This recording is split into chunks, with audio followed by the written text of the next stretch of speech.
I'm an eater, I told you. Oh, it's in a dog bowl. Look at that. There's like 50 seeds in there. Ooh, I'm already getting a little bit of the spice. I can handle it, sure. Yeah. But there's probably not going to be anything in here that I don't like. Those are fighting words. This is Jake Eisenberg, here for a refreshing conversation with Coca-Cola, because nothing goes better with your favorite ballpark's food than an ice-cold Coca-Cola. Today, we're serving up some nachos to Royals reliever Sam Long. Sam, are you ready to dig in and try some of these ballpark favorites? Yeah, that sounds good to me. You're lucky I'm not a picky eater at all, so let's do it. Perfect. We'll start with kind of the basic nachos. Your Rivals nachos, house-fried tortilla chips, chipotle braised chicken, queso blanco, pico de gallo, sour cream, queso fresco. This is what you can get at Kauffman Stadium. Comes in that awesome Royals helmet, and it seems like a good place to start. I want your first blush reactions to what we got going on here. Yeah, I just love that it comes in a helmet. Yeah, I love that too. Everything tastes better in a helmet. I used to collect these growing up. From like all the different ballparks? Yeah, just different teams, yeah. Well, now you can add one to your collection. Of course, we got to finish all the stuff that's inside here first. Why don't we dig in and kind of get started? All right. I guess cheers. Get a cheesy. Yeah. Cheers. All right. Here we go.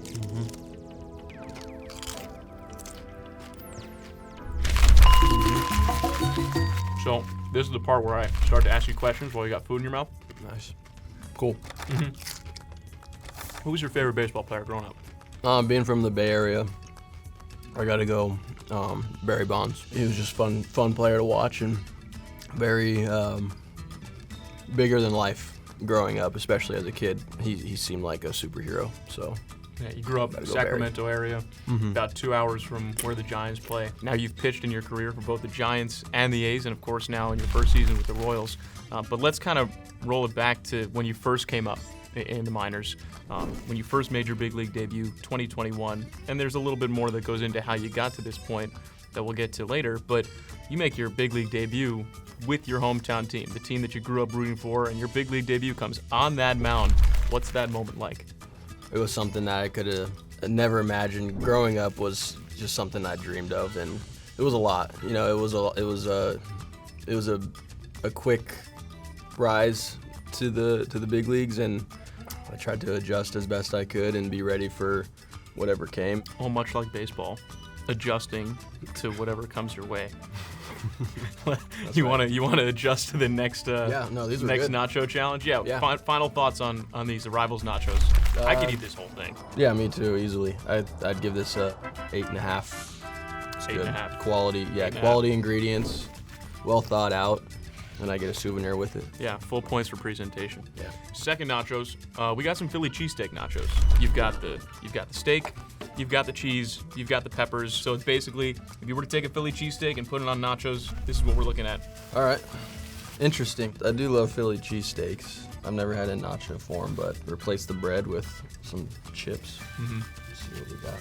All right, let's go for it. Hot. Nice. Fresh. Here's another question while your mouth's full. So, before you get to the Giants, before you make your debut, kind of rewind to your first drafted out of Sacramento State in 2016. Drafted by the Rays. You're with them for a couple of years, but then you find yourself out of baseball, so to speak. You're giving youth lessons, and you're also taking some lessons of your own. You studied to become a firefighter and an EMT. I mean, look, if there's one guy in the dugout that I'm trusting if there's an emergency, other than the great athletic training staff, right, I'm going right to you. What was the experience like learning how to be an EMT, and I guess what inspired you to do that?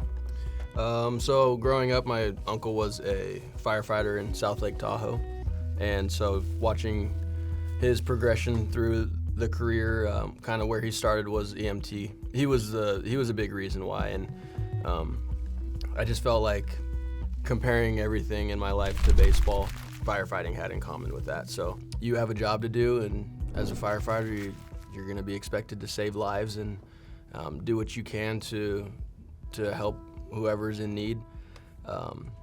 The same idea when I'm out on the mound and the game is on the line. I'm doing everything I can to help the team win, and it comes down to focusing on what I need to do. Ready to focus on the next Yeah. next plate of nachos? Yeah, I'm ready. All right, first, what you got on these? Final thoughts. I like these. Seems like you liked them. Not a picky eater. I'm Yeah. not. There's probably not going to be anything in here that I don't like. But. Oh, those are Yeah, fighting words. ooh, Yeah, you're famous setting the last bar high, words. Sam. All right, No, we those got are good. we got our third nacho. This is from the Rochester Red Wings. This is a pretty famous concoction. This is the garbage plate. You got 2 burger patties on the bottom there, some macaroni salad, and there's some French fries, and it's covered in meat sauce. And this one does come with a fork and a knife. I mean, it's nachos technically, so you got to eat it with your hands. So I'm gonna. Yeah. Who needs that? Come on, dig in. Who needs that? Now, I I like know the that's- mustard. I'm a mustard fan. You so like the mustard? It's a good touch. Yeah. Okay. Certainly a lot of choices on where you could be heading into spring training. What made the Royals a good fit for you? They did a very good job of explaining what they were going to expect from me. That meant a lot. You know, it showed me that they had a plan. They saw where I would fit into the picture of this year's team, and I felt like my gut was telling me that this was the right situation for me. Well, you've certainly proven yourself Yeah. with the different stuff we put in front of you. I mean, you're still going after it. I love that you got rid of the fork and knife immediately. Mm-hmm. That's a true foodie warrior That's spirit. And I don't look as much as you're enjoying that one. I don't want you to fill up because we do have one more nacho to We us. got to rate this one. Oh yeah, what do you think?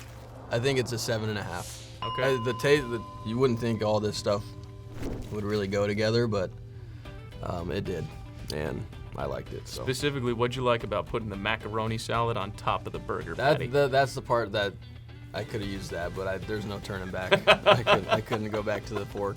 Well, there's no turning back for the last nacho too. See it. This is the Oh, it's in a dog bowl. dog bowl Oh my God. brisket nachos. This might be one that you've seen at some point over the course of your career. This comes from the El Paso Chihuahuas Pacific Coast League, so you would have been there at one point or another. So we got a layer of these crunchy tortilla chips covered in chili con queso. There's some shredded brisket, shredded lettuce, chili de arbol on the side. Look, I'm gonna recommend that you eat it with your hands. I wouldn't recommend eating it like a dog. That might get kind of messy.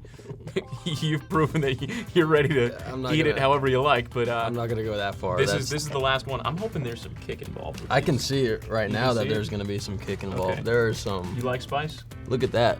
That's Yeah. Oh a- yeah, I that's a like chili. spicy. That's a chili right there. There you see, there's like 50 seeds in there. Ooh, I'm already getting a little bit of the spice. Just from licking my fingers. You ready? Yeah. All right, here we Cheers. go. I think a good nacho should have some kick to it. Sounds like you got a lot of kick right there. Oh yeah. You know, this Royals team, it's in a playoff push. You're gonna have some spicy situations coming out of the bullpen. I mean, over the course of this season, what have you learned about pitching in these higher and higher leverage situations that you find yourself in? They're a lot of fun. I can tell you that. They're everything you dream of as a reliever, to be in those spots. That's what you play the game for, is to go get into the postseason. And I just watched the 2015 postseason highlights the other day, and to see those guys and to see that stadium erupt and the type of energy that those games had, you know, I want exactly that. And what better example do you need to see than those guys getting it done? Well, Sam, excuse me. This one's got a little bit of a kick. Yeah, it's got a little bit of a kick.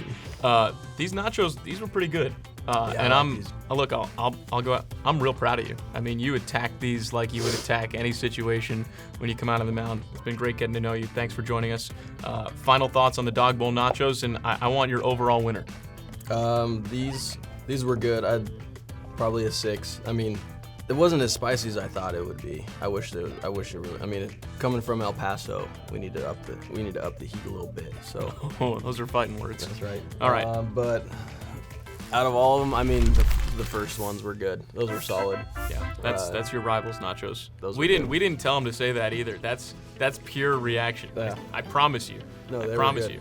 Yeah. So yeah, okay. So the KC rivals nachos. Those are the winners. Yep. That's Sam Long. I'm Jake Eisenberg. This has been a refreshing conversation brought to you by Coca-Cola. Nothing goes better with your favorite ballpark food or nachos than an ice cold Coca-Cola. We'll talk to you next time.